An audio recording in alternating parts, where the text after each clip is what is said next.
Mesdames et messieurs, bonsoir, soyez les bienvenus si vous nous rejoignez pour cette émission spéciale consacrée à la présidentielle française 2022.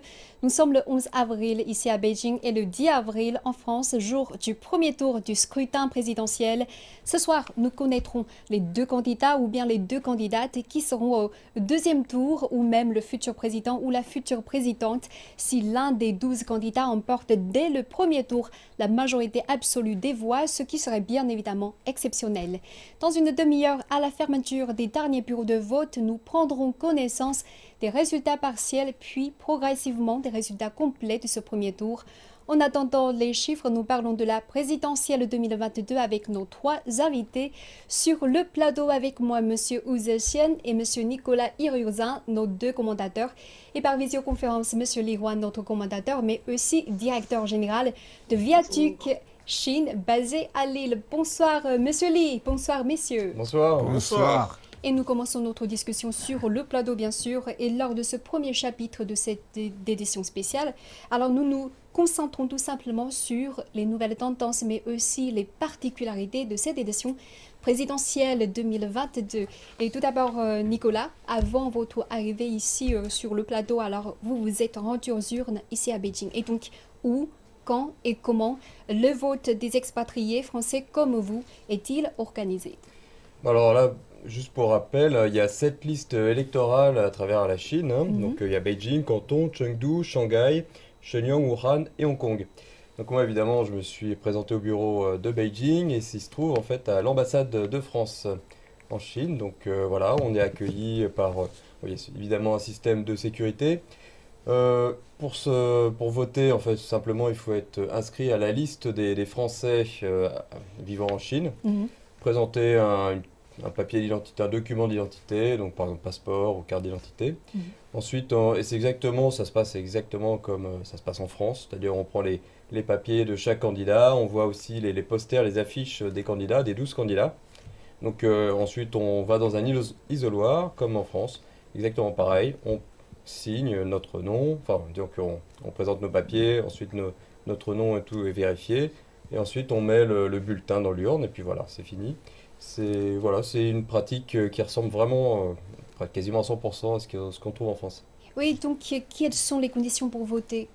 Simplement être majeur, avoir plus de 18 ans, être nationalité française, être inscrit aussi sur le registre des Français à l'étranger, en Chine, parce que sinon, si on n'est pas inscrit sur cette liste, on est encore inscrit en fait en France, donc on est censé voter en France. Donc là, si on a fait la démarche auprès de l'ambassade et du consulat en France, en Chine, et on est inscrit sur cette liste et là, on a le droit de voter. Évidemment, après, voilà, les autres conditions sont les mêmes qu'en France. Et donc, est-ce que vous avez le chiffre, par exemple, combien êtes-vous ici en Chine ou Alors, à Beijing? de Français inscrits sur le registre prêts à voter, d'après mes souvenirs, c'était environ 1600. 1600, ici à Beijing. À Beijing. Ah oui, exactement. Et donc, Monsieur Wu, nous parlons aussi du baromètre quotidien Ipsos Sopra Steria qui a annoncé le 8 avril 72% des Français interrogés se disaient certains de voter lors du premier tour du 10 avril. Et maintenant, nous avons les chiffres. En fait, à midi, la participation était de 25,48% et jusqu'à 17h, c'est 65%. C'est un peu moins en fait qu'il y a 5 ans, un peu moins qu'il y a 10 ans aussi. Et donc, comment expliquer cet intérêt pas très fort en fait parmi les électeurs pour cette présidentielle? Il faut leur poser la question. Exactement. Je pense que ceux qui ne croient plus tellement à l'élection sont ceux qui jugent le système électoral pas tellement correspondant à leur aspiration. C'est-à-dire, les électeurs, ce qu'ils cherchent, c'est quoi? Meilleure vie, tout simplement. Oui. Si on peut, à travers une élection, arriver à un résultat qui permettrait d'améliorer le niveau de vie de tout un chacun, eh bien, les gens sont motivés. Si une partie des électeurs pense que ça ne sert à rien d'aller voter puisque rien ne sera changé. Eh bien, ils abandonnent. Voilà, je crois que normalement c'est ça. Ou bien une autre possibilité, c'est que, bon, ils croient quand même à l'élection, mais simplement, parmi les candidats, aucune figure ne correspond à leur image. Voilà. Bon, dans ce cas, tant pis, personne ne me plaît, je n'y vais pas. C'est possible aussi. Bon, en tout cas, voilà. Ceux qui n'ont pas l'intention d'aller voter sont ceux qui sont plus ou moins déçus par le système. Alors, voilà, c'est logique et c'est compréhensible. Et donc, toutes ces possibilités sont possibles. Et maintenant, Monsieur Li Huan, selon vous, selon votre observation, en fait, vous êtes à Lille maintenant. Les gens autour de vous, est-ce qu'ils ont quand même une intention assez forte pour aller voter ou bien ce n'est pas le cas? Quelle est votre observation? En fait, les gens que je connais sont surtout les gens de la classe moyenne et puis des chefs d'entreprise. Donc, c'est plutôt cette catégorie-là et d'un âge entre, je dirais, 30, 50 ans. Donc, sur cette tranche-là, je pense que les gens sont très actifs. Ils sont allés voter. En plus, il fait beau aujourd'hui, un peu frais, mais il fait très beau. Donc, oui, ils vont aller voter.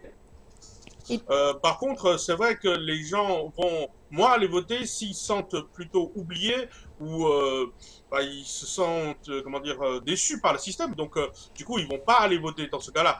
Surtout beaucoup de classes populaires, je pense, pour eux, qui sont des grands oubliés en fait de chaque élection, qui ne sont pas concernés parce que à chaque fois qu'on fait des promesses qui sont pas tenues, du coup, ça ne sert à pas grand-chose.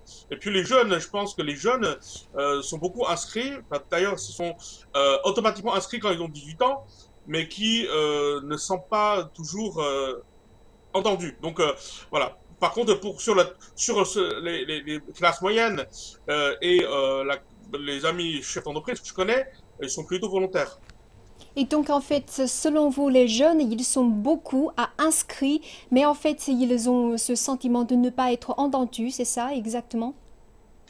Oui, c'est ça, parce que la politique économique pour les jeunes s'est détériorisée depuis certaines années, depuis quelques années. Hein.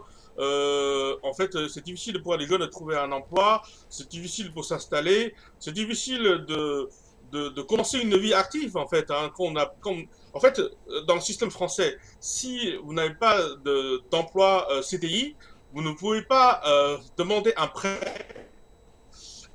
Si vous n'avez pas la première expérience, vous ne pouvez pas avoir un premier job CDI. Si vous n'avez pas le CDI, vous n'avez pas le prêt bancaire, donc vous ne pouvez pas vous installer. Donc c'est très très très compliqué pour les jeunes. Moi d'ailleurs, il y a il y a 20 ans, non pas il y a 20 ans, il y a 10 ans, une dizaine d'années, quand j'ai commencé à travailler en France, c'est le même problème. Mais moi j'ai eu de la chance, j'ai commencé par un CDI, donc du coup les banques sont plutôt accueillants vis-à-vis de ceux qui ont un contrat fixe.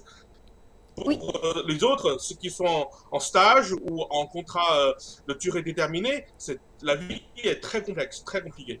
Oui, tout à fait. Vous avez évoqué le potent qui a motivé plus ou moins les gens à voter, mais en fait, la pandémie existe encore, qui sévit toujours sur la planète. La pandémie va-t-elle rendre les volontés de voter encore plus faibles, Monsieur Li Huan? Pandémie, non, non pas vraiment, parce que vous savez, depuis début mars ou mi-mars, je ne me souviens plus la date, depuis 2-3 semaines, on vit normalement. Je veux dire, on voit des chiffres dans la télé qui nous annoncent quelques centaines de mille, une centaine de mille personnes contaminées par jour, et puis malheureusement 100-200 morts par jour. À part ça, la vie est complètement normale. On n'a pas besoin de porter le masque à l'intérieur, on n'a pas besoin de scanner son QR code sur le pass sanitaire ou vaccinal dans un restaurant. On se rend pas compte en fait. Par contre, je pense que peut-être ça va gêner les personnes les plus âgées, parce que comme eux, ils sont plus fragiles par rapport à ce virus-là, peut-être il y aura moins de personnes âgées qui oseront aller voter. Mais là, je dis ça par prévision. Je ne sais pas devant les urnes, je ne peux pas vous dire. Mais je pense que pour certains, ça pourrait être une démarche, risquée.